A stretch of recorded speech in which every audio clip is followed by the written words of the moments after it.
O setor de gás está super quente no país, né? Está super aquecido. Você vai na Rio Gas, é só gás, gás, gás.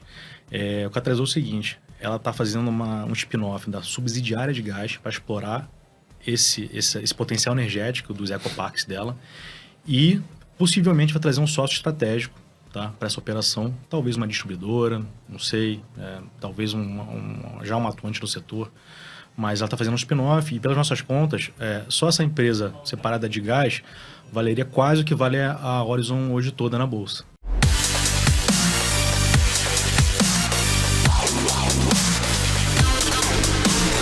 Vejo um polegar positivo, estamos no ar. Começa agora o episódio 47 do Clube da Exame Invest, o primeiro a ser gravado depois do primeiro turno das eleições de 2022.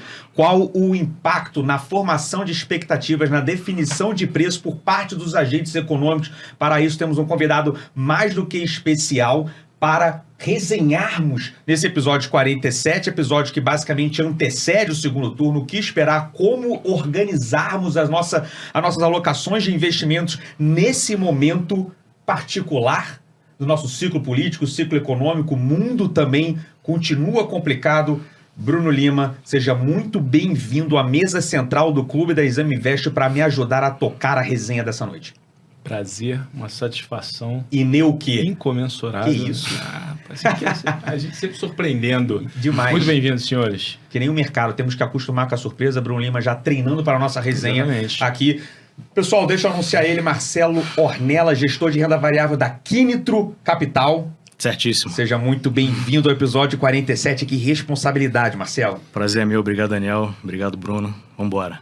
Já tivemos o primeiro turno, a gente quer saber a sua opinião, como isso impacta, como isso embaralha ou não, até ajudou já a responder muitas dúvidas que o mercado tinha pré-eleição, mas ainda falta um segundo turno, seja na corrida nacional, ou seja em alguns estados importantes, como o maior colégio eleitoral do país, o estado de São Paulo. A gente vai querer pegar um pouco essas suas visões como isso e também os principais cases aí que você está mais motivado ou mais se dedicando no momento dentro da Bolsa Brasileira. Para isso, antes, o nosso quebra-gelo clássico. O que você faz no clube, Marcelo? O que você faz no seu tempo livre aí para dar uma desestressada de eleição e investimento? Eu acho que essa resposta aí teve poucas vezes aqui. Eu faço surf ski, que nada mais que uma... Cara, pô, que não, isso? Cancela o programa. Que isso, produção? O cara me inventou um surf ski. Não, o cara é brasileiro, carioca. Carioca. O cara me surf e beleza. Aí quando deu surf ski, cara. Isso, cara. Nada mais é que um caiaque oceânico. Complicou. Não, pô, eu achei que o cara se ajudar. Só se afunda, velho. Bom, para ficar mais fácil. Você surf ski, caiaque oceânico. E canoa havaiana. Não, você sabe, tipo assim, Lençóis Maranhenses, vai até a Oceania, pô, canoa havaiana. Isso, cara, surf ski, caiaque havaiano. É uma canoa e um caiaque, né? Aquele que vem, aquele que é preso, assim, que tem... Tem a ama, chama ama. Pô, tô burro, não sabe o nome do negócio. Sei não, cara. Esse é o canoa havaiana, né? O surf ski é realmente um caiaque mesmo, né? Então, acho que no Rio... Não, peraí, surf ski, então tu é naquele caiaque... Sim. E entra na onda, vai pegar onda? Pode pegar onda com ele.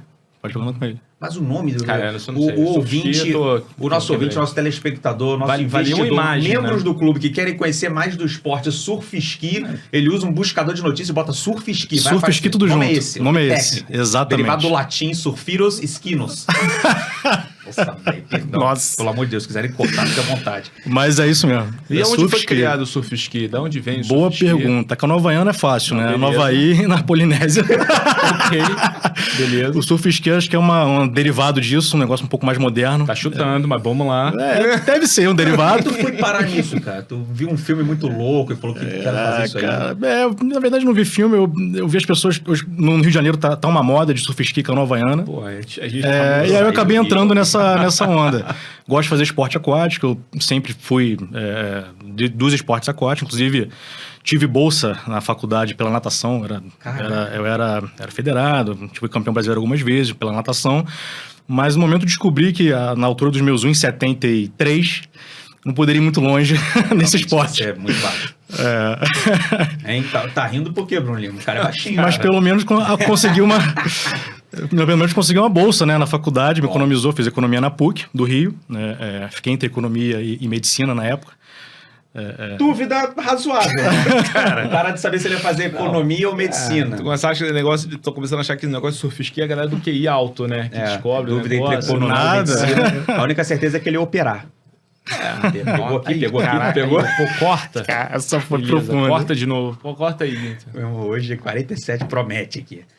E aí tu hoje opera no mercado. Podia estar operando outras coisas aí, né, Marcelo? Podia, ainda bem que eu escolhi o mercado. Aliás, aproveita aí, conta rapidamente como é que você para no mercado, um pouco do projeto da Quinitro, pra gente Perfeito. já entrar aqui, cara, na discussão, né, a resenha aí de Perfeito. cenário, alocação e investimento. Cara, comecei no mercado como todo carioca acaba começando junto com o pessoal do BBM, né? Na época, na verdade, bate-escola, na verdade, na época era do pessoal do CR2 que veio do BBM, né? O Rogério, o pessoal, eles criaram um banco a partir com a turma do BBM, entrei nesse projeto, fazia já análise de empresas focado no crédito, então assim, um pouquinho diferente do que eu faço hoje, né? Acho que o que eu faço hoje é mais focado no equity, né?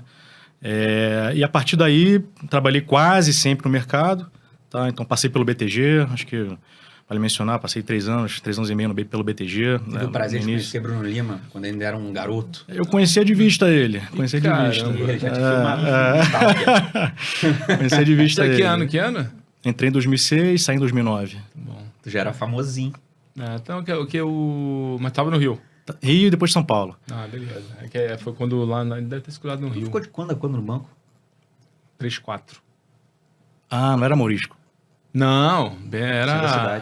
Não, era Chile. A gente não. deve ter se cruzado em Sim, evento, alguma coisa lá pelo banco, perfeito. alguma coisa assim. Bom, aí pós-BTG, experimentei um pouco o sell-side, num grupo chamado Interbolsa, que veio até quebrar no meio do caminho por conta de umas operações nos Estados Unidos. Era um grupo grande, enfim, tinha até ações listadas em Nova York. E aí experimentei por um período, falei, só trabalhei em mercado financeiro, quero experimentar coisa diferente, né? Tinha dúvida se ia fazer medicina ou mercado, ou economia, né? Então, não podia só ficar no mercado o tempo todo. Isso é muito boa. Então, experimentei trabalhar numa empresa de infraestrutura focada em energia elétrica, que até abriu capital recentemente, a Neoenergia. Tive contato com os espanhóis, que era o corpo mais técnico ali da empresa, assim, gostei bastante. E a partir daí... Aí voltei pro mercado, fiz o sell-side, né? E entrei num grupo para fazer efetivamente análise de empresas, né? Um grupo chamado MetaAsset, que foi até derivou para a Oceana, lá, um grupo bem antigo no Rio de Janeiro. Tá? E a partir de 2018 me juntei ao pessoal da Saga e estou já há meia década com eles, né? Vale mencionar aqui os nomes, né? O Carlinhos, o Rafael. E o Carlinhos até acho que seria interessante ele estar aqui, tá? O convite já tá feito. Aí, cara. ó. Porque ele é um cara, assim... É bom de resenha. É bom de resenha, tem muita história. Década de 90 já estava sentado na mesa, Bankers Choice no Itaú, enfim, o cara foi Catu, sempre operando renda variável, uma cabeça top-down, né? Então, esse bicho é um pouco, digamos assim, raro no mercado, né? Você tem poucas gestoras que eu vejo, mas, sei lá, 4, 5 nomes de gestoras que têm esse perfil de gestor e tem muita resenha ali, né? Então, assim, já passou por diversas crises, vale falar com ele, tá? Já joguei a bola pra ele. Vai me matar por ter falado isso. E aí, tô com o grupo desde então. A gente pensou, a partir de 2021, fazer a Quinito, né? Assim, foi por causa de uma demanda de cliente por fundos de multimercado com mais volatilidade, tá? A gente tem um passivo super de qualidade na Quinito, que está com a gente há mais de 15 anos, tá? Mais focado em family office, em famílias de alta renda. Tá? E a demanda surgiu deles, na verdade, fazer um produto com mais vol. Nosso carro-chefe é o multimercado, tá? Com vol aí de 8 a 10, tá? Que a maior parte do orçamento de risco está em bolsa, tá? Mas a gente também tem uma caixinha de renda fixa. Acho que valeu muito esse ano. Por incrível que pareça, o fundo, apesar desse perfil, ganhou mais dinheiro em renda fixa esse ano, que está sendo um ano para renda fixa, né? Tomado em juros. Então, assim, as operações tomadas em juros, Europa, Estados Unidos, foram as que geraram mais retorno para o fundo esse ano, tá? Mas o fundo ele tem um perfil de alocar a maior parte do orçamento de risco na parte de bolsa, tá? Seja em estratégia de valor relativo, seja direcional, tá? O FIA que eu toco, né? A parte de ações, ele é um spin-off da estratégia dentro do multimercado, né? Que é replicar a carteira do FIA e esterilizar ela, seja com índices, small cap ou eventualmente setor que a gente acha que esteja sobrevalorizado, não esteja interessante, tá? Então, e é onde eu estou. Eu opero essa parte aí dos FIIs, contribuindo também para a área macro com análise bottom-up, né? E pegando deles também a análise top-down, que acabo utilizando também na minha estratégia. Para a gente começar a entrar nas suas visões, seus principais investimentos e alocações na Bolsa Brasileira, só uma... Assim, então, encerrar essa primeira parte. Teve uma estratégia que vocês mudaram a identidade de Saga para vir com a Quinitro. O que é Quinitro, Marcelo? Quinitro significa estímulo, estímulo em grego. Tá? Acho que o nome de asset novo acaba sendo ou siglas, ou junta 3 nomes com número, ou nome, ou algum nome grego. Então a gente escolheu esse nome, acho que realmente foi uma mudança ali de querer dar mais estímulo ao negócio, de crescer, de atacar o passivo que vindo do advento das plataformas, né, que a gente não tem muito pouco assim nossa base. Tá? Então, essa foi a ideia, além de fazer um produto novo, acoplando uma estratégia de renda fixa pura, né? E dominar os 2 temas que acho que vão estar aí nas próximas décadas, né? Que é equities, que é a nossa especialidade, e também inflação. Tá? Equities é só Brasil? Como é que é, Marcelo? Cara, o multimercado opera globalmente, tá? Então, não tem nenhuma obrigatoriedade, tá? Brasil ou não. No produto de ações específico, no FIA, a gente veio mudando o mindset ao longo do tempo, tá? Como assim? A gente sempre estudou os setores e as empresas mundo afora para sermos melhores investidores das empresas brasileiras, tá? Isso nos motivou também, inclusive, a não ter os grandes bancos desde 2018, tá? Você vê o que aconteceu com o setor na Europa, Estados Unidos, Japão. O maior drag dos índices de bolsa foi o setor financeiro, né? Então, por conta de o juro, a convergência de juros, né, para patamares muito baixos, por conta também do advento da tecnologia, né, principalmente pelo cloud computing, favorecendo o surgimento de novos entrantes, né? Então, hoje você vê o Nubank surgiu em 2013, né, numa casa em São Paulo, e hoje tem 60 milhões de clientes e está disputando o mercado com os bancões que têm trocentos anos aí de existência, né? Então, esse tipo de coisa na nossa cabeça ia começar a acontecer. Em 2018 teve um fato muito, muito interessante, que a Itaúsa parou de comprar o Banco Itaú dentro da hold, né? Então, assim, puxa, a família Setúbal parando de comprar o próprio banco ali na holding e com o discurso de diversificar o portfólio, né? Então, ali caiu a ficha, poxa, a holding da Itaúsa não está comprando mais banco, vamos sair um pouquinho disso, vamos ver, até porque, apesar da rentabilidade dos bancos ainda estar em patamares acima de 20%, né? A ROI ainda é muito saudável, quando você olha para alguns exemplos do mercado, você pega, por exemplo, quando o CAD quebrou o duopólio da VisaNet, que hoje é Cielo, com a Redcar, demorou 6 anos para isso bater no balanço da Cielo. E a Cielo era uma queridinha do mercado, né? Era um porto seguro, né? Se você queria fugir de risco, você comprava Cielo, né?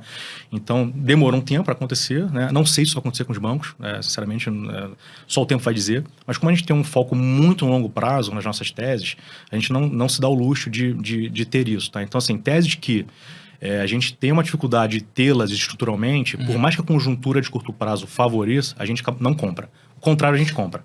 Tá? Eu poderia citar, por exemplo, o setor de saúde, que eu acho que são teses que estão uma tempestade perfeita, mas o estrutural é muito interessante para frente. Tá? Diferente do setor de bancos, outros setores que a gente evita. Assim, teses que você realmente tem convicção, mesmo que a conjuntura não seja favorável, te interessa começar a montar posição? Assim. Muito.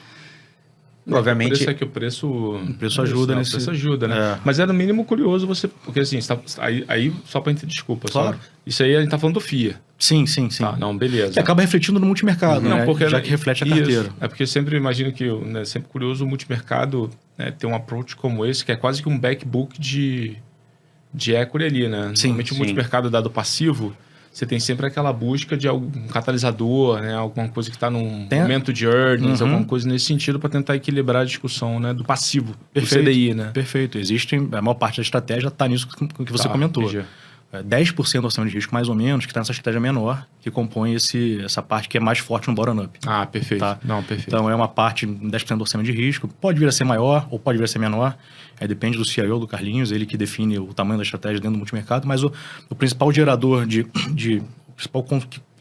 gerador de ideias do fundo, que é o Carlinhos, grande parte do orçamento de risco está com ele, né, na casa de 35%, 40% do orçamento de risco do fundo, e ele opera mais, como você comentou, mais top-down, eventualmente empresas mais cíclicas, que são coisas que eu evito na carteira, empresas mais arriscadas ou empresas muito maduras, que às vezes o estrutural não é muito bom, mas a conjuntura de curto prazo é boa.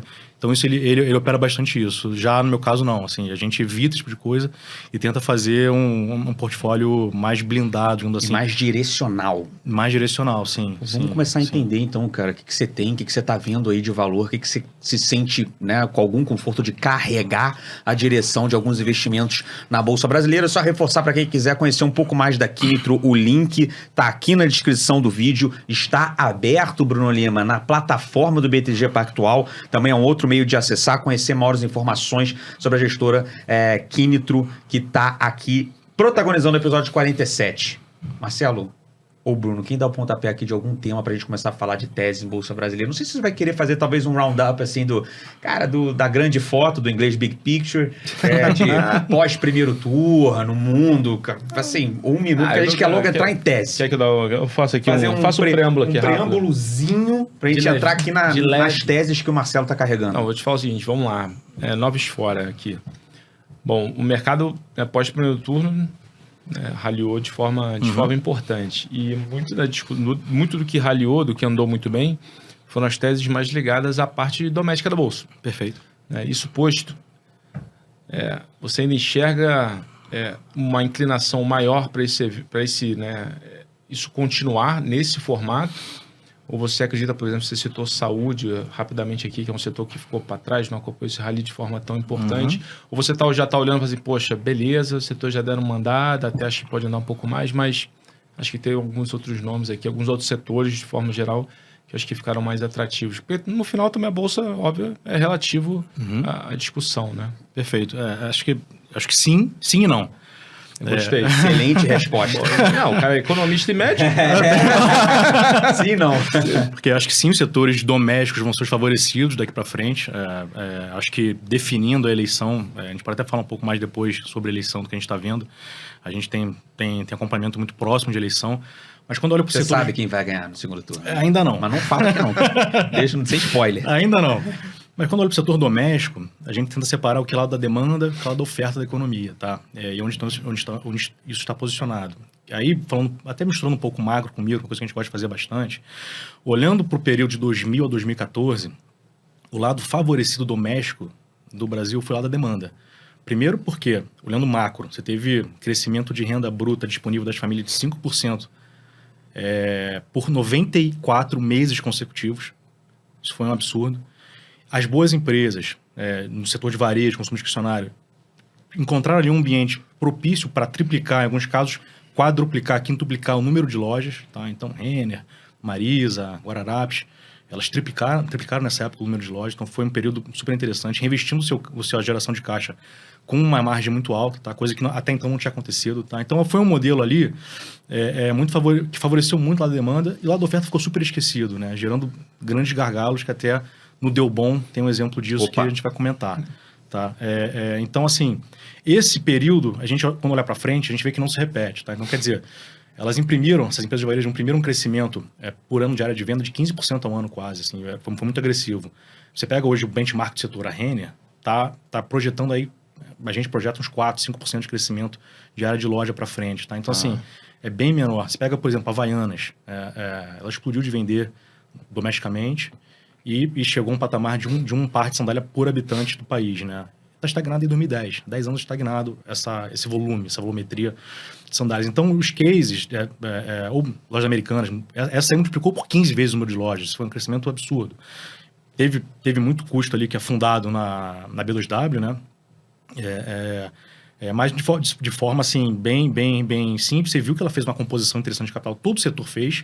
Algumas conseguiram criar diferenciais competitivos, né? Com o caso da Renner, Droga Raia, outras não. Quando veio quando esse modelo se exauriu, culminando a nossa maior crise, né? Lá em 2015, 2016, as empresas que continuavam gerando caixa, as empresas que tinham um modelo mais asset light, porque operava por franquias, talvez, a Hering, a Natura, mas as empresas como Guararapes e Marisa, por conta da alavancagem operacional, sofreram demais. Tá? Então, aí quando a gente olha para frente, e acho que 2016 foi muito emblemático isso, quando o Temer lançou o Ponte para o Futuro, né? Já direcionando a economia para uma era... A gente acha que, na nossa cabeça é o seguinte, a gente saiu de uma era de exuberância macroeconômica para uma era de eficiência, tá? Então, fazer mais com menos.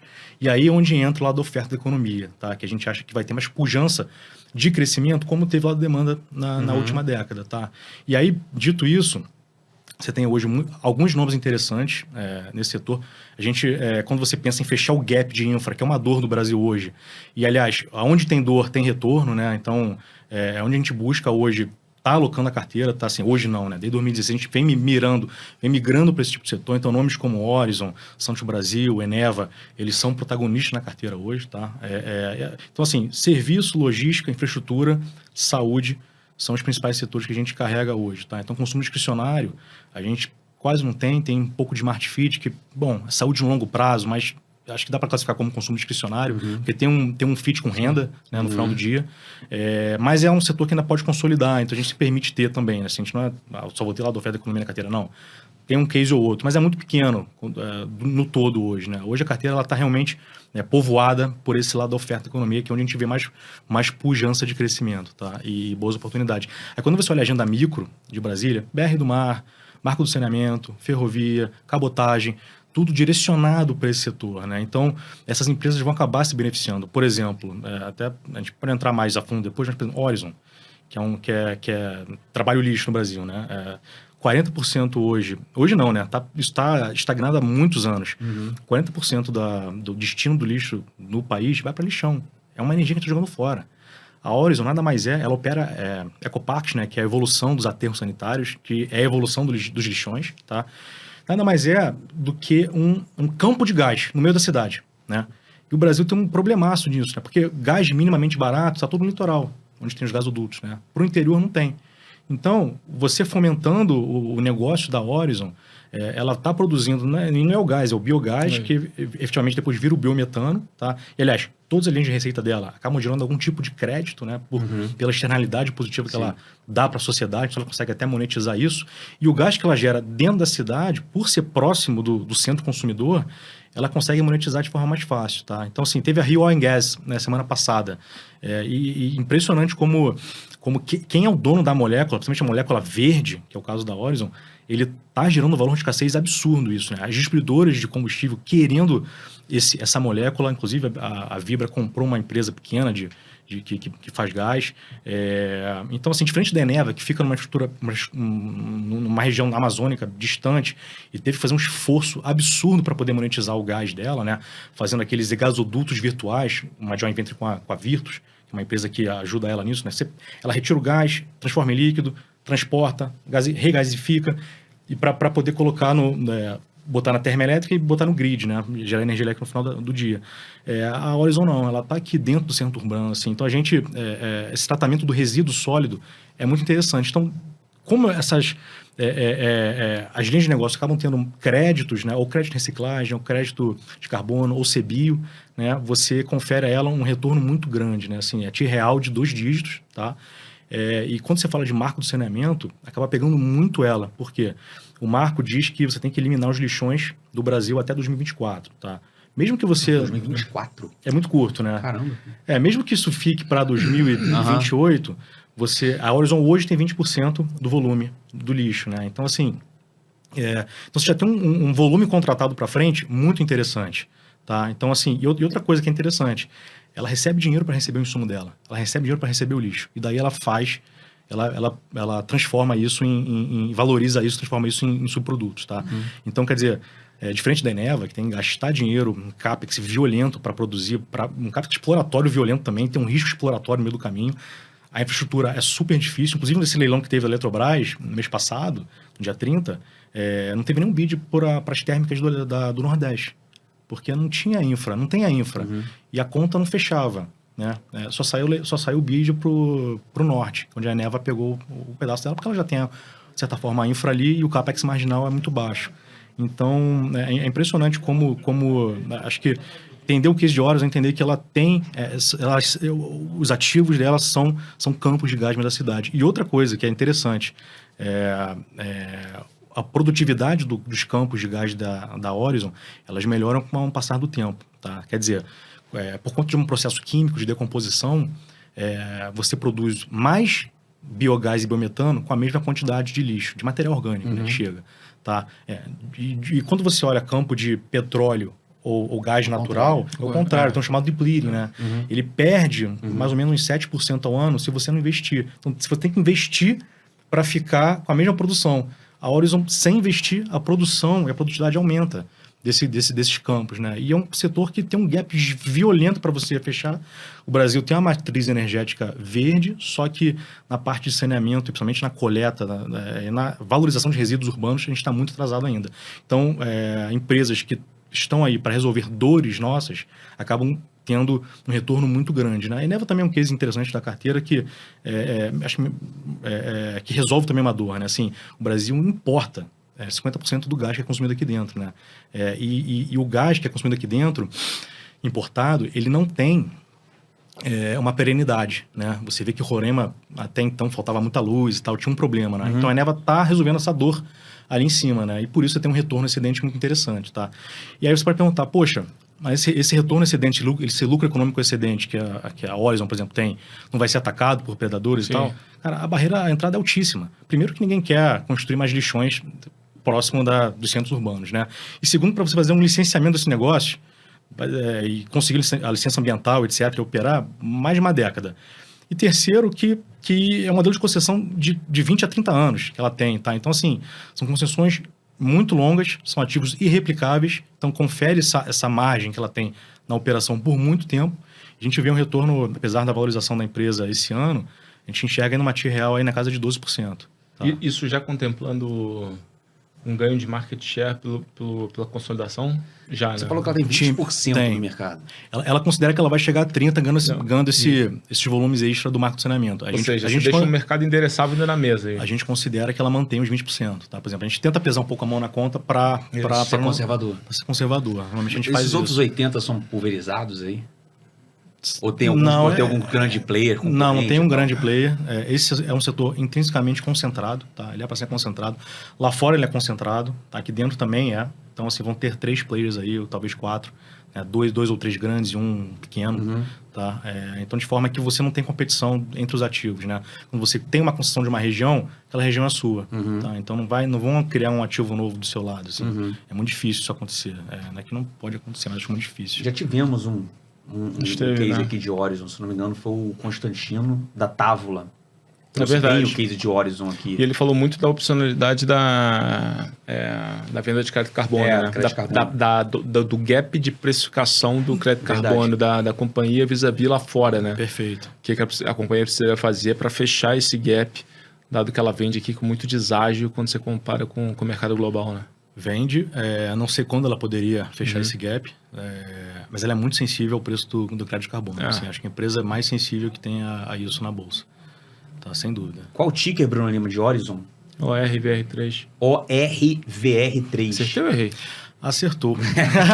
pode ficar à vontade. Bruno Lima não é mais o mesmo. Acho que só para fechar, assim, tem um detalhe assim, que é importante. Tá voltando na questão da importação do gás. As distribuidoras de gás aqui no Brasil, elas estão sedentas por diversificar o seu fornecedor de gás, que é basicamente a Petrobras, né? Ou no caso do cara que pega o gás importado, o GNL, que normalmente é um contrato atrelado ao Brent, atrelado... Sim. Então, assim, ela também endereça um problema nosso, né, dentro desse contexto de crise energética e transição energética, tá? Então, as distribuidoras estão sedentas por um gás, principalmente verde, né? Porque aí elas... por lei ou não, elas têm que comprar um pouco de biometano, tá? Então, a Horizon pode oferecer isso. E podem oferecer mais do que isso, contrato atrelado ao IPCA, tá? De longuíssimo prazo. Então, como o lixo é uma coisa que chega perenemente, ela consegue produzir de forma constante, você não tem esse problema de faltar o insumo, a energia, tá? Que ela vai fornecer, e o contrato consegue fazer contrato a longo prazo atrelado ao IPCA, tá? Então, é mais um ponto que favorece aí o setor dela. Achei muito interessante a explanação do case de Horizon. Agora, tem uma pergunta que é pertinente. Talvez quem acompanha o papel já há um tempo, eu passei a acompanhar depois desse episódio X aí que o Constantino da Távola veio aqui e falou muito da Horizon. Se não me engano, ele escolheu o Horizon para o quadro de medalhas do clube. Aliás, vai aquecendo aí para participar da brincadeira. Última pergunta, você deixa o seu papelzinho aqui na mesa central para os próximos 3 meses. Então, assim, desde eu faço meu deverzinho de casa, anoto aqui, Horizon, anotei, ORVR3, eu já sabia, eu estava testando o Bruno Lima. Cara, se não me engano, já subiu assim 60%, 70% nesse ano. Sim. E mesmo assim você ainda mantém. Olha, temos, ainda parece um preço interessante, como eu te falei, né? A gente enxerga uma T-Real aí nos preços atuais na casa de 12%, tá? Que é bastante. Então, assim, Nada mal. Não é ruim. Obrigado. No low ali desse ano, ela chegou a printar uma T-Real pelas nossas contas de 18%. Estava realmente escancarado. Ainda assim, uma T-Real muito gorda. Então, assim, e dado tudo que está acontecendo na empresa, tem coisas que a gente nem coloca na conta. Por exemplo, do lodo, ela consegue fazer fertilizante orgânico, que tem um preço superior ao fertilizante químico, né? Caramba, E também endereça um problema que a gente importa da Ucrânia fertilizante. Verdade. Então, assim, é tanta coisa que você consegue fazer do lixo e as pessoas que tocam a empresa, né, como o Pilão, o Léo, assim, são pessoas maravilhosas, alinhadas com o minoritário, assim, que deixa a gente confortável de ter uma posição relevante nela. Tá? Pô, bacana, cara. Esse é um daqueles cases que assim, ficaram ali under the radar, né? Abaixo do radar de boa parte do mercado durante um tempo, né? Uma small cap, enfim, cara, assim, realmente é impressionante que todo mundo fica às vezes buscando, e isso é um bom, só um registro rápido, né? Todo mundo fica sempre buscando aquela coisa da história, né? Do catalisador. A Horizon é um catalisador. Não. Posso comentar. Calma. Bom, Bruno Lima, provocou. Marcelo mordeu tua isca, Bruno Lima. Bruno Lima é bom disso. Ele é bom disso. Você vê ali, vai meio ali, né? Vai meio tal, tu é sniper. Mas eu digo assim, esse aspecto que eu digo assim, não, mas qual catalisador? Não. Beleza, tem uma história.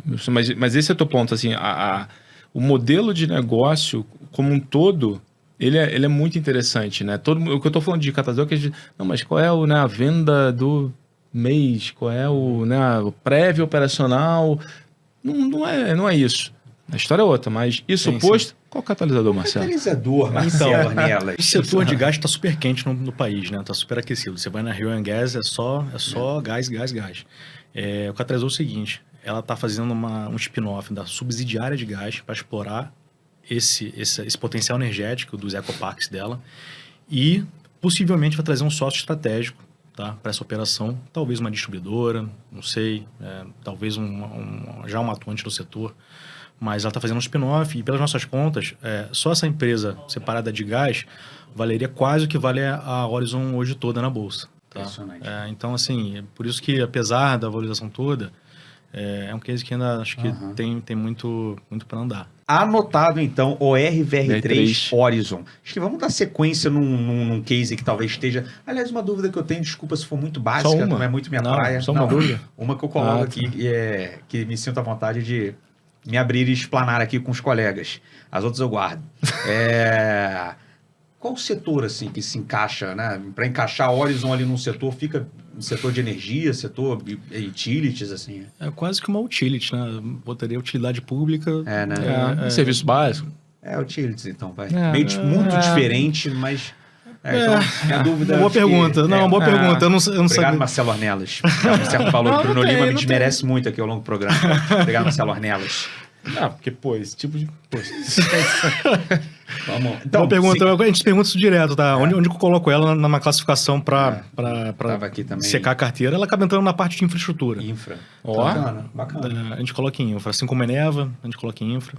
Vamos, então, para a Eneva. Por que eu respondo? Porque dos 3 cases que ele falou aqui, teve um que a gente nunca ouviu na mesa central. Posso estar enganado, mas fica aqui para fins de apelo. Eu acho que não estou enganado não, cara. Santos Brasil.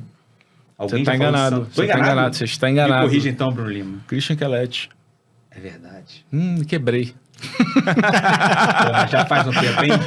Prescreveu. Peraí. O Kellet foi o quê? Episódio 20, Não, mas peraí. Você falou nunca. Deixa pro... Bruno Lima tá com memória boa, hein? Buscou do episódio 20, se não me engano. O Kellet da Alpha Key. Grande abraço.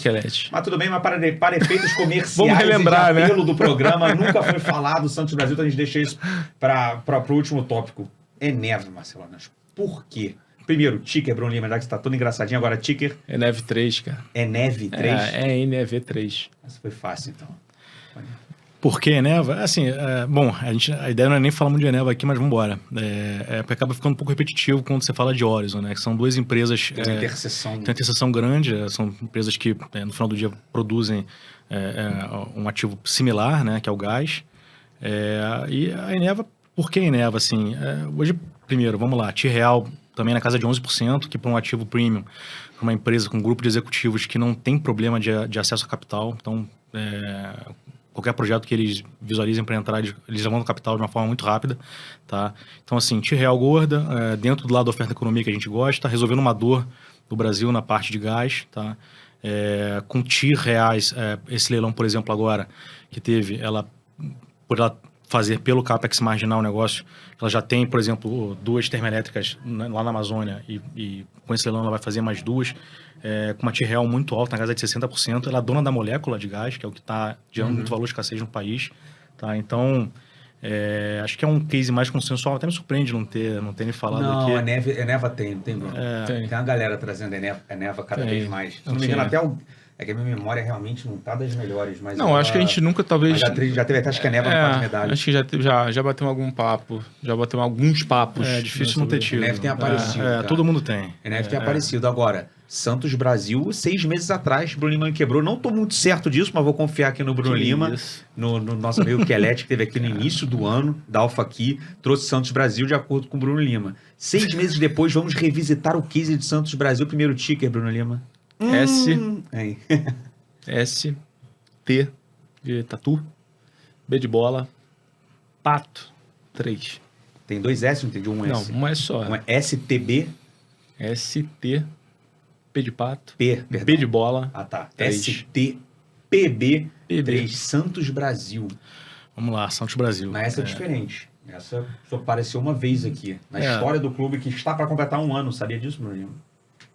Já cara. Se já não completamos, mas enfim. Já estamos chegando lá. Bom, é mais uma empresa aí que está no bloco de infra, né? Que a gente gosta bastante. Mas essa é um pouco mais cíclica, né? Em relação às outras, né? Então, essa aí, para investir, tem que entender o ciclo, né? O ciclo do setor em si. Talvez antes, assim, por exemplo, o que ela faz? Cara, ela ganha dinheiro movimentando container. Tá? Ela tem a concessão do Tecon Santos, tá? Que é um terminal de container dentro do Porto de Santos. Tá? E é um setor que trabalha normalmente com ciclos longos, tá? É um setor que tem muita alavancagem operacional, tá? Então, quer dizer, custo fixo muito alto. Então, quando você tem muita variação, seja de quantidade de preço afetando a receita, isso é para o bem e para o mal. Tá? E tem uma ciclicalidade talvez mais alta do que a gente gostaria. Então, assim, apesar de ser de infra, um setor que a gente gosta de investir, ela talvez não tenha as características perfeitas, assim, que fazem a gente dar um check em tudo, né? Mas, entendendo o ciclo, a gente conseguiu se beneficiar e montar a posição nela no passado, né? Então, vamos lá, só para recapitular, né? Vamos lá, 2000, Brasil voando, né? Ali, 2012. Brasil voando, câmbio super, super favorável, as exportações explodindo, e você muito focado, no modelo de economia, muito focado lá da demanda, e a gente esqueceu muito lá da oferta, tá? O que aconteceu? Os serviços que o Tecon Santos e o Porto de Santos como um todo prestavam eram serviços muito ruins e o preço explodiu de movimentação de container, tá? De forma que o armador, né, que é o cara que efetivamente leva o container do ponto A para um ponto B ao longo do globo, esse cara começou a ficar squeezado ali, com preços muito altos e por consequência, prestando um serviço ruim para o cliente final dele. O que aconteceu? O Porto sofreu, dobrou a capacidade. Tá? Então, os armadores, inclusive, eles verticalizaram, eles compraram participação em terminais de container dentro do Porto de Santos. Tá? Um desses armadores representa até 70% da receita da Santos Brasil. Tá? Então, assim, é um setor que é bem concentrado. E só que depois que isso aconteceu, veio a grande crise brasileira ali, 2015, 2016. Então, quer dizer, o setor dobrou a capacidade e veio uma crise violenta. O preço de movimentação foi pro ralo. Então, dada a alavancagem operacional do negócio, e super cíclico, foi um desastre ali. Então, tempestade perfeita. Só que aí, ao longo do tempo, essa capacidade foi sendo preenchida, tá? Então, passar dos anos, a capacidade foi sendo preenchida, o copo, a água no copo começou a transbordar de novo, e aí o ciclo começou a virar. Então, 2018, 2019, o ciclo começou a virar. Tá? Então, ano passado, a Santos Brasil conseguiu implementar um reajuste de preço muito forte, quase dobrou o preço dela em cima do armador. Hoje, ela é o único terminal de container com capacidade para ofertar alguma coisa de movimentação, tá? de volume. Tá? Então, todos os outros já estão preenchidos. Né? Obviamente, o armador, nos anos, ele foi preenchendo a capacidade do próprio Tecon que ele comprou. Teve um Tecon que quebrou, tá? Até faliu. tá, nesse período. E agora iniciou talvez um novo ciclo mais favorável, que talvez dure aí 5 ou 10 anos. Tá? Tem uma oferta de 20% para entrar, tá, para frente, que a gente acha que pode ser facilmente absorvida, tá? Mas o fato é que hoje só tem a Santos Brasil para oferecer capacidade de movimentação de container dentro do Porto de Santos, tá? Então ela ficou com um ativo ali que está gerando algum valor de escassez. Ela, de propósito, no contrato ano passado, ela só fez de curto prazo para chegar agora em abril de 23 e fazer um novo aumento de preço. A gente imagina que na casa de 20% ou 30%, tá? Então mais um forte aumento de preço. É um ativo que está caixa líquido, tá? No momento de muita incerteza global, tá caixa líquido não é má ideia, você está com um balanço bem confortável, gerando muito caixa, tá? E em vias de ter uma privatização talvez aí do Porto de Santos, né? Não sei se vai acontecer esse ano ou não, mas tem esse ponto aí na agenda que favoreceria também o case, tá? Mas isso é mais marginal. A gente mesmo sem isso, acho que faz sentido você carregar uma posição em Santos Brasil por conta desse vento favorável aí de ciclo que ela está começando. Interessante. Só juntar com uma coisa que você falou no início, para ver se por acaso alguma coisa se enquadra. Acho que das três teses que você trouxe aqui, acho que todas elas se encaixam no a tese é favorável e a conjuntura está favorável. Tem algum investimento, por exemplo, que você está olhando, não sei se está fazendo, não sei se já tem alguma posição, ou vai começar a entrar no seu radar, daquilo que você falou no início, mesmo que a conjuntura não esteja muito favorável, mas se a tese for, a gente começa a olhar, a gente começa a entrar. Tem algum case assim, que você gosta da tese, mas a conjuntura ainda não está muito favorável? Tem. E é no setor de saúde, né, que não voltou ainda. Tá? Economédico pode falar bem aqui. Quando você... É verdade. Até você esquece dessa particularidade do início da tua carreira. Economia ou medicina? Que dúvida. Não era nem engenharia ou economia. Porra, humanas ou... Se bem que a economia não é exata, né? Esse é um bom ponto. É arte. Né? Aqui nosso artista. Tu não é economista, né? Não. Ele sempre fala isso, cara. Impressionante. Ela não é economista? Não, engenheiro. Aí. Desbravando, hein? Pois tentei fazer uma pós em economia, mas não posso me classificar como economista. Não, perfeito. Enfim, regulações não deixam. O setor de saúde, ele tá passando por uma tempestade perfeita, tá? Mas quando você olha o big picture do negócio, você vê que a população acima de 65 anos no Brasil, ela vai mais que duplicar de 2020 a 2050, tá? Você ainda está colocando, inflando a PEA nossa na década, né? Na última década entraram quase 20 milhões, na penúltima década, na última 14, e nessa década atual vão entrar 4 ou 5 milhões de pessoas na faixa etária de 16 a 65 anos, tá? E a partir de 2030, você tem uma retirada desse contingente de pessoas. Tá? Então, de forma que é um setor que precisa também de eficiência, né? De novo, né? A palavra eficiência é muito importante para resolver uma dor, que é um setor que não dá para o governo bancar essa conta. Tá? A inflação médica ela tá incomodando demais, né? Os reajustes de planos. Tá? E as empresas verticalizadas, principalmente a Apvita, agora a Reddor verticalizando, são as empresas que a gente tem na carteira, e são as principais detratores do nosso resultado esse ano, mas a gente acredita muito na tese de longo prazo. Tá? Então, é um setor que está endereçando essa questão da eficiência, ele vai absorver, né, principalmente agora a gente indo para o desemprego aí próximo, encaminhando para o low histórico, talvez, nos próximos meses. Não, histórico também não. O histórico foi o quê? Rapaz, não sei se bateu 5%. Então falei besteira. Então corta. Imagina, mas a mensagem acho que ficou entendida. O desemprego indo pelo low histórico recente. Low recente. Low histórico foi ontem. Corta dois. Não, acho que então, ele endereça um problema nosso de envelhecimento da população, que vai demandar mais infraestrutura de saúde, tá? E o modelo verticalizado é o que pode oferecer melhores custos para o setor, né, como um todo. Então, a gente acredita nas teses, acho que tem um crescimento secular bem interessante. Então, ela está no bojo de empresas que a gente acha que resolvem dores, que vão fazer mais com menos, que é o mantra, talvez, nessa era de eficiência que o Brasil tem que entrar. Eu acho que a agenda tá caminhando para isso. Para montar uma carteira interessante que a gente viu aqui de infra e saúde. Né? Horizon, Eneva, Santos Brasil, Hapvida e Reddor. Bacana. É verdade. Talvez para a gente esgotar aqui, em termos de case, o posicionamento de bolsa, pegar uma pergunta que o Bruno Lima fez no início. Se vocês operam lá fora e tal, e você focou muito em falar, não, realmente até os principais geradores de retorno têm sido tomadas de juros lá fora, seja mais esse ambiente macro, mais renda fixa, mas por acaso equities, cara. Vocês olham lá fora também, nem que seja para pegar peers, referências, ou vocês acabam investindo lá fora também? O multimercado já investe lá fora há muito tempo, e a gente abriu o FIA em 2020 para investir fora, justamente uma necessidade de poder investir nas melhores empresas do mundo, né? Assim, e a gente gosta de investir lá fora, basicamente tecnologia, tá? Acho que a gente abriu o ano sem esse setor e devagarzinho agora estamos voltando a comprar. Corrigiu bem, né? Corrigiu bem, acho que talvez ainda tenha alguma revisão de lucro para acontecer, mas o fato tech não é tudo igual, né? Assim, a gente divide entre dois blocos, né? As provedoras de infraestrutura, tá? E as que se beneficiam disso, tá? A gente gosta de focar no primeiro bloco, tá? A gente enxerga com menos risco, né?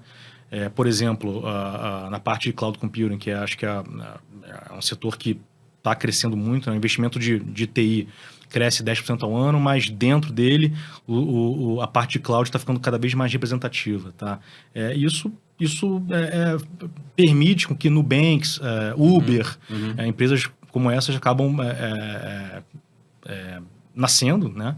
E disputando o mercado com as incumbentes. Né? Então, quando você pega hoje uma Microsoft, que é a única empresa que a gente está comprando devagar, né? Nesse ambiente turbulento lá fora. Mas quando você olha a Microsoft, cara, assim, ela está com um múltiplo muito parecido com o varejo brasileiro, tá? Cresce parecido, um ROIC muito maior. Sim. E, querendo ou não, um custo de capital que vai ser bem menor, é menor e vai continuar sendo menor. Então, tem coisas que... Aí a gente se pergunta por que o setor... A gente tem um índice chamado Brasil Quality, né? Você pega a Renner, pega a Localiza, enfim, entre outros. E aí você olha que, eventualmente, no tempo, essas empresas ficam muito premiadas, né? E talvez, né? A gente pensa assim, puxa, talvez o AUM da indústria seja muito grande para as opções de qualidade que a gente tem aqui localmente. E é por isso também que a gente começou a investir fora. E não só tecnologia, tá? A gente hoje não tem posições em varejo discricionário lá fora, mas quando você pega empresas de marca, por exemplo, Louis Vuitton, pega o Moncler, daqueles casacos, que tem margem, são empresas de marca, então assim, a margem é muito superior ao varejo brasileiro, inclusive o varejo de marcas, se quiser colocar Havaianas no varejo de marcas, margem superior, cresce igual ou mais e com custo de capital menor, né? E hoje estão negociando com valores muito parecidos, né? Com múltiplos muito parecidos, né? São coisas que na nossa cabeça não faz muito sentido, tá? Até porque, como eu te falei, assim, o Brasil acho que vai mudar o modelo de crescimento e, quando você olha para o micro, a gente não consegue montar posições estruturais no varejo por conta daqueles pontos que eu comentei, né? Menos crescimento para frente. Interessante. Então, hoje vocês têm Microsoft. Hoje a gente tem na carteira Microsoft. Ticker, Bruno Lima. Pô, peraí. Da BDR, não, é que do BDR, não, do BDR eu tenho, MSFT. Agora não sei se o BDR é 34. 34, MSFT 34, né? Eu gosto de comparar a Microsoft à energia elétrica, né? Porque ela, no final do dia, é uma empresa com receita recorrente, tá? Num serviço essencial, a gente não vive sem, surfando a essa era exponencial dos dados, tá? Então, quando você olha isso tudo por exemplo, lá atrás, quando você queria fazer uma fábrica, por exemplo, você tinha que fazer o moinho para gerar a energia ali do lado, né? Então, quer dizer, a energia, hoje você não precisa disso, né? Você vai lá e compra do distribuidor, que tem um gerador por trás também gerando energia, se especializando naquilo. A Microsoft hoje ela oferece infraestrutura para essas empresas crescerem. Você vê a Netflix. Netflix tem um blog, no blog dela ela comenta da ajuda que foi o cloud para ela nascer e disputar esse mercado, né? E aí, só que esse grupo de empresas a gente evita, porque como algumas empresas vão disruptar esse mercado, no segundo momento elas acabam sendo disruptadas também, e a concorrência acaba chegando, porque a barreira de entrada é baixa. Sim. A tecnologia faz isso, né? Derruba a barreira de entrada. Olha, a gente nem sabe quantos bancos digitais existem no Brasil hoje, assim, trocentos.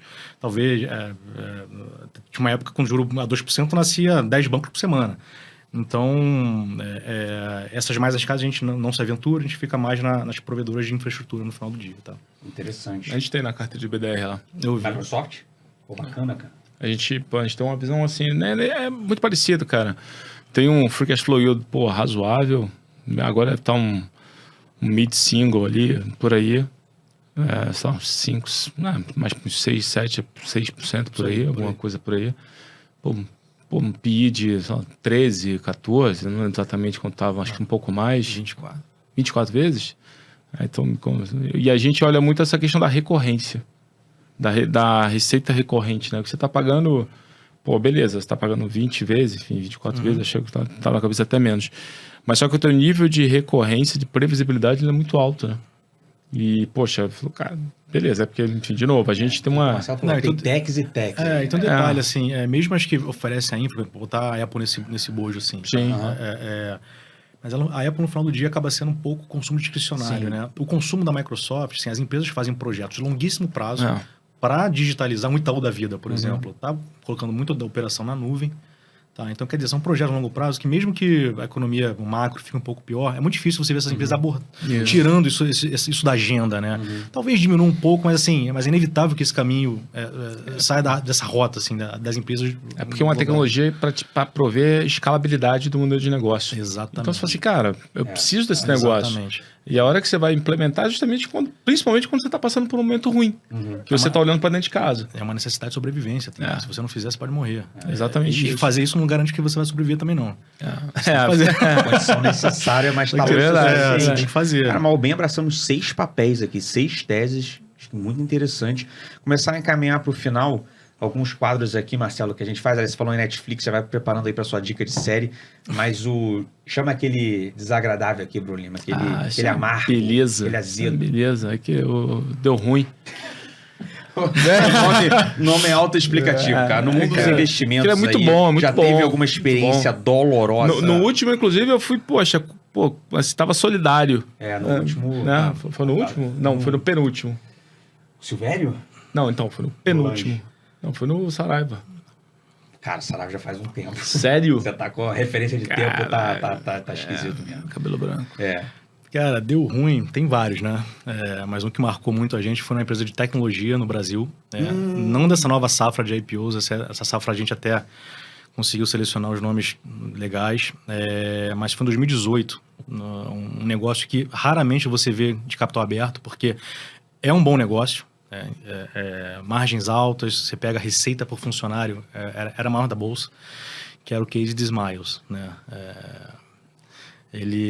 Olha que engraçado, a gente gostava tanto do case que a Múltiplos, a concorrente, a Latam tirou a Múltiplos do mercado, fechou um termo capital, de troca não muito favorável. Aham. A gente imaginou que aquilo não pudesse acontecer com as Smiles, porque a Gol antecipava passagens, ela captava dinheiro, muito, muito abaixo do custo de dívida dela, né, fazendo antecipação de passagens. A gente imaginava que aquilo não poderia acontecer, meio do engano, né? 4 meses depois, a Gol resolveu tirá-la do mercado, com ratio super desfavorável. A gente acordou, o papel caindo 20%, zerou naquele momento. Então, a gente realizou aquela perda permanente de capital. Paciência, isso faz parte. Depois acho que foi até caindo mais, né? Caiu bem mais, bem mais. Tiveram até mais ações que se juntaram e entraram na justiça contra a empresa mãe e até conseguiram ganhar. Mas foi um case que machucou bastante. Que era uma posição de 5% na carteira, cai 20% num dia, machuca. Então esse aí foi um deu ruim. E a gente até... O que seria, na sua experiência dolorosa, qual foi o aprendizado, essa reflexão de falar, cara, se melhorar seu processo de investimento, de abordagem, que faz parte? Melhorar o processo de investimento é uma coisa constante. Assim, sempre todo dia a gente tenta melhorar. Mas nesse caso, você acha que... Nesse caso, foi subir mais a barra de governança, né? De filtro que a gente coloca, né? Então, assim, subindo muito a barra de qualidade, né? Na Bolsa Brasileira sobram 20 a 30 nomes para você investir. Né? Isso também é um dos motivos para a gente olhar para fora. Não só para aprender sobre os setores, mas também para alocar capital fora. Tá? Perfeito. Deixa para a gente o momento deu bom. Aquele que tu fez um surf esqui. Eu nem sei o que falava. Aquele que tu fez um surf esqui. Você saiu das cagarras, terminou e embora. Essa é uma coisa. Deu bom. O deu bom, eu diria que foi Santos Brasil, que foi o maior alfa de 2019 para cá. Recente, a gente conseguiu entender o ciclo e se posicionou. Na pandemia, como é que foi o Zig? Como é que chacoalhou ali o papel? A gente deu sorte, que ela bateu num preço que a gente julgava já bem ok. A gente saiu no final do ano anterior à pandemia. Cara. E aí na pandemia a gente até voltou. Nossa. Que na pandemia o papel foi, cara, isso dizimado. Não, eu tô com a memória, posso estar errado, mas acho que o papel chegou a bater 3 alto, 4, sei lá, um negócio desse. Ela estava até recentemente negociando a preço abaixo do custo de reposição, né? Então, quando isso acontece, a gente olha com mais atenção. Nesse momento tá muito parecido, mas quando você olha os deals que saem de terminais no mundo e até os menores que saíram agora, ela está ainda com um desconto de 30%, 40% de múltiplo de tela para múltiplo que sai deal de M&A aí. Tá. Interessante, cara. Bacana mesmo. Bom saber. Enquanto a gente caminha para o quadro de medalhas, vai pensando qual é o papelzinho que você vai deixar aqui para brincar com a gente. Dica de série, Marcelo. Cara, eu vi uma série muito bacana, a última aí, foi a do Adam Newman, do We Crash. Essa daí tá ficando pop aqui no clube. Tá. Eu não vi ainda, cara. Não dá. Você já viu Bruno Lima? Não. Gente, é meio ruim de série aqui. Eu sou eu tô vendo uma péssimo. muito doida, cara. Pô, mas eu vi uma muito boa, lembrei, pô, tu ia gostar. Aquela que alguém colocou aqui. Não, mentira, eu vi no Twitter. Não posso falar Twitter. Corta. Eu vi na internet. Você viu nas redes Eu sociais? vi nas redes sociais. Que é falando aquela série Untold. Sobre o time de regata de vela da Austrália, como os caras ganharam o America's Cup depois de uma hegemonia dos Estados Unidos de centenário. Um negócio Tem um Untold? Cara, Untold? Bem maneiro. Bem maneiro. Cara, esse Untold é maneiro. Acho que quem trouxe... Não, pô, eu não gosto de asa, mas quem trouxe aqui, acho que foi o Vlad, né, cara? Um dos primeiros episódios, o Vlad da Genoa que trouxe esse Untold aqui. Cara, muito legal isso. Bacana. Você que gosta de... É bacana, vou ver, com certeza. Procura, bem legal, cara. Foi o Vlad, cara, que o Vlad falou animal, assim, ó, que nem só de acompanhar tênis nem nada, né, a gente tá acompanhando aí até a despedida, a aposentadoria aí do menino lá do Federer. menino. Mas tem um Untold. Tem um Untold que é chamado Fish. Esse é muito Federer. bom também, esse é muito bom. Não vi Esse é muito bom, Federer, muito cara, bom, muito bom. Esse eu vi também. Fica aqui muito animal. Bom. Vale muito a pena. Não, eu tô vendo muito doido, cara, que aquele... Cara, o Marcelo tava respondendo, a gente começou a debater sério agora. Ele falou de Crash e falou, tá bom. Vamos dar outros nomes aqui, né? Eu tô vendo uma que Mas é aquela série que você vê que é pra te manter ali, assim. Mas não sei se alguém já viu, chamado Manifesto. A da galera que some do avião? Não, esse eu comecei a ver, mas parei. Despluguei logo no início. Eu falei, cara, viciado, isso aí é um Lost melhorado. Lost nos ares. Lost melhorado. Fica a dica pra não assistir. Mentira, é bacana. Não, mas o Crash é bacana. We Crash, vou ver, tem que ver, que droga. Todo mundo tá falando bem isso, bacana. cara. Pô, você tem que ver. Enfim, E eu fui com a expectativa alta, todo mundo falando que era muito bom, e mesmo assim me pegou. Cara, isso é bom. Quando você vai com a expectativa muito alta, o negócio pega. Pô, bacana, cara. Eu sabia que o Adam Newman era maluco, mas nem tanto. Não, e os atores são sensacionais. São ótimos. Pô, tem que ver. Realmente a história... Agora eu tô abduzido pelo Manifesto. Cara, negócio... Sabe aquelas séries que, bicho... Eu sei, eu comecei... Ferrou, você não consegue desligar, vai dando play, vai próximo. Eu tô nisso aí com o Manifesto. Um quadro que a gente inventou agora, né? Acho que a gente só fez um, cara. Quer perguntar? Não, é sério. Qual? Antes de chegar no quadro de medalhas. É o quadro de medalhas da Copa, sei lá qual é o nome que eu dei. Eu só fiz isso. Eu fiz com o Silvério. Deixa aí tua aposta de quem vai ganhar a Copa do Mundo. Caraca. Estamos aproximando. Pô, o Silvério nem mandou o Brasil. Inglaterra. O Silvério foi pras cabeças, meu. Pô, mandar Brasil é meio óbvio, né? Pô, mas, aliás, ontem eu vi o documentário da Copa 2002. Tá todo mundo falando disso. Cara, muito maneiro. Tá vi com meu moleque, meu filho de 6 anos. Maneiro. Cara, o moleque hoje foi pra escola com o penteado do Ronaldinho. Cascão? Não, o gaúcho. Tiraram na cabeça, meteu o cabelo pra trás na época. Pô, você amarrou, cara. Irado. É sério. Cara, maneiro, vale a pena. Vou ver, vale a pena. Cara, mas time... Cascão seria melhor. Cara, futebol não é muito minha praia, né? Mas eu diria que, cara, a Alemanha... Que isso? A Alemanha pode surpreender. Aí, cara, juntando o papo, irmão. Eu fui Inglaterra, o Silvério da Tenax deixou Inglaterra, agora o Marcelo deixa a Alemanha. Cara, bom, isso aí eu vou deixar o porrada estancar aqui. A gente me inclua fora dessa. Perfeito. Quadro de medalhas, Marcelo Ornelas, da Quinitro Capital. O que você deixa aqui para os próximos 3 meses? Lembrando, isso não é sugestão de investimento, é uma brincadeira para o nosso ranking aqui da mesa central. Quadro de medalhas. Olha, um ativo que caiu bastante pelo técnico, porque todo mundo tem. Caraca, chamou técnico. E tá num setor que a gente adora, eu diria a Eneva. Eu acho que pode surpreender no curto prazo. Mas assim, 3 meses não tem... 3 mesinhos. Tem a menor pretensão de acertar isso. Só no segundo turno, virada de ano. Capa, é verdade. Só isso aí pela frente. Eneva, segundo o Bruno Lima, é Neve 3. Perfeito. tá registrado aqui para o quadro de medalhas do clube. Esse foi o episódio 47 em grande estilo. Marcelo, sucesso na Quinitro, cara. Obrigado, Muito Daniel. obrigado pela participação Obrigado, aqui cara. no Clube da Exame Invest. Bruno Lima, um prazer inenarrável passar mais um episódio do seu lado. A todos, não esqueçam de se registrar no canal, de acionar o sininho para estar por dentro do que passa na cabeça dos melhores gestores do mercado de capitais do Brasil e mundo. Já tivemos participações internacionais aqui na mesa central. Sir Will Landers, episódio 7, se não me engano, tá aí no histórico do nosso canal para quem quiser assistir. Marcelo, mais uma vez, cara, Obrigado. Um grande abraço. Todo sucesso aí no Surf Ski, Canoa Havaiana e... Surf Ski Canoa Havaiana. Não, mas teve um outro nome que você deu de oceânico. Surf Ski é um caiaque oceânico. Caiaque oceânico. Um grande abraço a todos.